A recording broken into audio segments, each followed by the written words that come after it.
تملأ الآفاق عطرا ونورا يملأ الآفاق ضيا.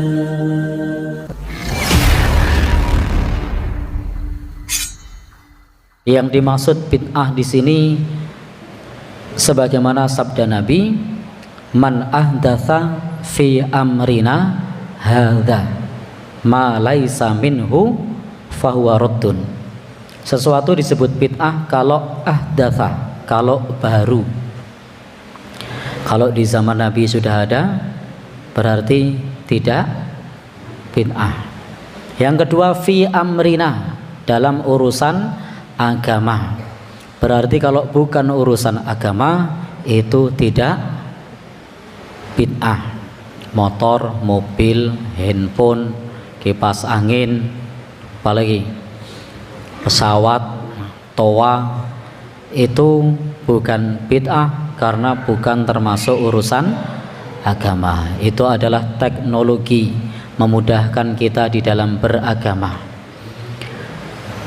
Yang ketiga, ma laisa minhu, yang tidak ada dalilnya.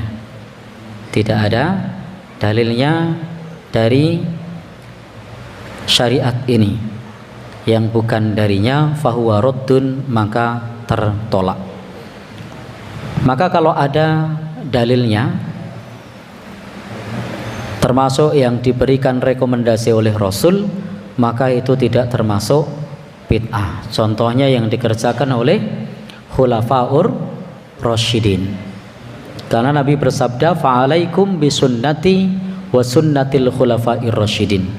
Hendaknya engkau berpegang teguh kepada sunnahku dan sunnah khulafaur rasyidin. Maka yang dikerjakan oleh khulafaur rasyidin itu tidak termasuk bid'ah.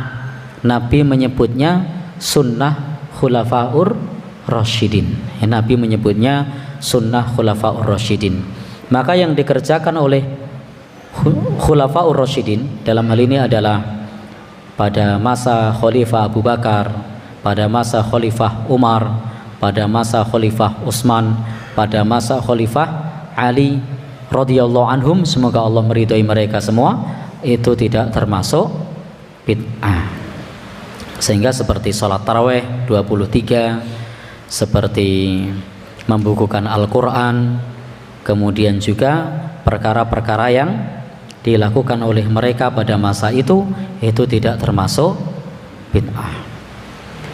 Bapak dan saudara yang berbahagia yang dirahmati Allah Subhanahu wa taala, dan Allah Subhanahu wa taala berfirman pula, al-yauma akmaltu lakum dinakum, hari ini telah aku sempurnakan untuk kalian agama kalian.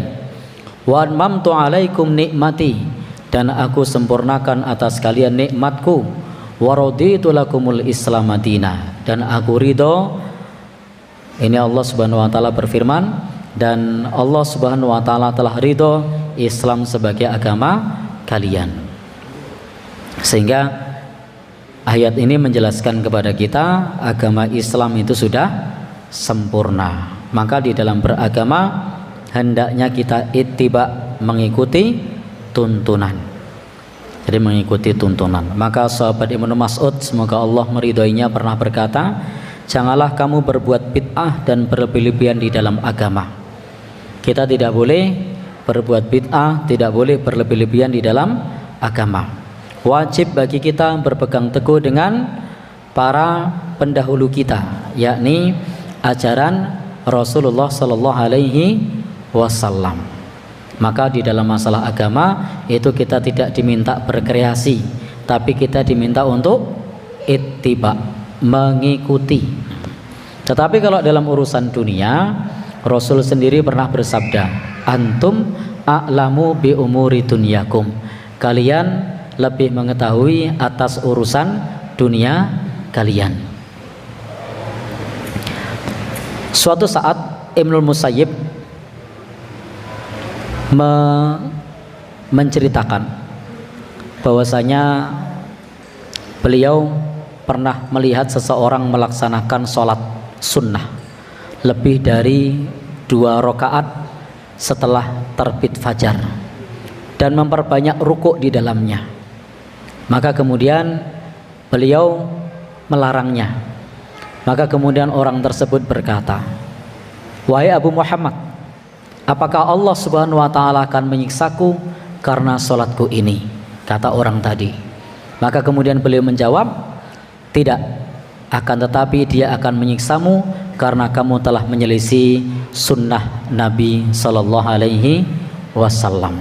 Jadi jawaban beliau bahwa bukan karena rukuknya, bukan karena sujudnya disiksa, tetapi karena telah menyelisih tuntunan Rasulullah Sallallahu Alaihi Wasallam. Maka Bapak Ibu yang berbahagia, yang dirahmati Allah Subhanahu Wa Taala, ketika kita menjalankan perkara yang tidak ada tuntunannya, maka praktis kita sudah menyelisih Rasulullah Sallallahu Alaihi Wasallam. Dan ini tadi jawaban dari Ibnul Musayyib ketika melihat orang melaksanakan sholat lebih dari 2 rakaat setelah terbit fajar dan memperbanyak rukuk. Maka beliau kemudian melarangnya dan orang itu protes, "Apakah Allah akan menyiksaku karena sholatku ini?" Maka kemudian beliau menjawab, "Tidak, tetapi Allah akan menyiksamu karena telah menyelisih sunnah." Artinya kerjakan yang sesuai dengan sunnah, kerjakan sesuai dengan tuntunan. Bapak Ibu yang berbahagia, yang dirahmati Allah Subhanahu wa taala, demikian pula banyak nasihat dari para salafus saleh terdahulu. Contohnya adalah Umar ibn Abdul Aziz, semoga Allah Subhanahu wa taala merahmati beliau. Tiada alasan bagi siapapun dalam, jadi kata Khalifah Umar bin Abdul Aziz, tiada alasan bagi siapapun dalam kesesatan yang dilakukannya sedang dia mengira sebagai petunjuk setelah jelas baginya as-sunnah. Maka jika sudah jelas baginya as-sunnah, tuntunan, maka hendaknya kita mengikuti tuntunan. Jadi kalau sudah jelas as-sunnah, sudah jelas tuntunan, maka hendaknya kita mengikuti tuntunan. Baik, Bapak dan Saudara yang berbahagia, yang dirahmati Allah Subhanahu wa taala. Dan Imam Malik juga pernah menasihatkan. Apa kata Imam Malik? Beliau pernah berkata, kata Imam Malik, "Barang siapa yang membuat perkara yang baru dalam urusan umat ini yang tidak pernah ada di atasnya generasi pertama umat ini, maka ia telah mengira bahwa Rasulullah Sallallahu Alaihi Wasallam berkhianat dalam menyampaikan risalah Allah." Jadi kata Imam Ahmad, barang siapa membuat perkara baru dalam urusan umat ini, dalam beragama, maka sungguh telah mengira Rasul berkhianat dalam menyampaikan tuntunan agama. Karena Allah berfirman, sungguh agama ini sudah sempurna, al-yauma akmaltu lakum dinakum. Bapak dan Saudara yang berbahagia, yang dirahmati Allah Subhanahu wa taala, jadi intinya kita berusaha untuk mengikuti sunnah Rasul. Setelah jelas bagi kita bahwa itu adalah sunnah, maka tidak boleh bagi kita untuk kemudian berbuat bid'ah.